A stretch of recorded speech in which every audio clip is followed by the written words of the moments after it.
Chapter 6. Talking to the Police. "Quick! Open the window!" Andy shouted. Quickly, he and Mary opened the back windows of the car and started to get out. Water started to come in. Cold water, lots of it, coming in fast. The men in the front didn't look round. They too just wanted to get out, but the front doors weren't easy to open. There was too much water. "Out!" shouted Andy. He and Mary got quickly into the water. They were good swimmers. In minutes, they were out of the water and on the street. Back in the river, the men opened the car doors slowly and started to swim away. "What happened?" asked people on the street. "Are you okay? Do you need a doctor?" There was a seat near the river. Andy and Mary sat down. A woman started to give Mary her coat. A man in a brown coat took out his phone and called the police. Then Andy looked up the street and saw the blue light of a police station. "There's a police station up there," he said to Mary. He took her by the hand. "Come on." They started running up the street in their wet clothes. "Hey, wait!" called the man in the brown coat. "The police are coming." But the teenagers didn't stop. They ran to the police station. The police took away Andy and Mary's wet clothes and gave them some old ones. Then they put the teenagers in a room and gave them some hot tea and biscuits. Two police officers, a man and a woman, came into the room and talked to them.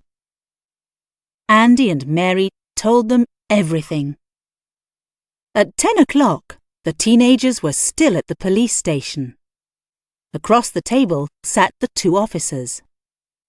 The woman, Inspector Helen Forrester, wore a dark blue jacket and trousers and a white shirt. The man, Sergeant Tom Brady, wore a light blue shirt and dark blue trousers. "We got to the river too late," Forrester said to Andy and Mary. "The men in the car got away." She put some photos on the table in front of her. "It's late now, and I must call your teacher and tell her you're okay. But first I've got some photos." She turned them over. "Are any of these the men in the taxi?" she asked. Andy and Mary started looking at the photos of men's faces. After a minute or two, Andy took one and gave it to the inspector. "Here's one," he said. "That's the man with the green shirt." Then Mary turned a photo round for the inspector to look at. "And here's Mr. Blue Shirt," she said. Forrester looked at the photos and gave them to Brady. He looked at them. "I know these two," he said, with a small smile. "OK," said Forrester to the teenagers. "Now I'm going to call your teacher. What did you say her name was again?" "O'Brien," replied Mary. "Miss O'Brien." Brady looked quickly at Forrester.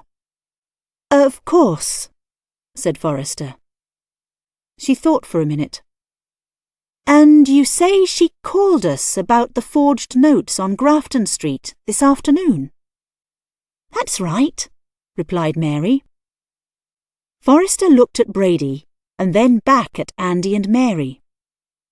"Is something wrong?" asked Andy. No, said Forrester. "There are a lot of O'Briens in Dublin." She looked at Brady.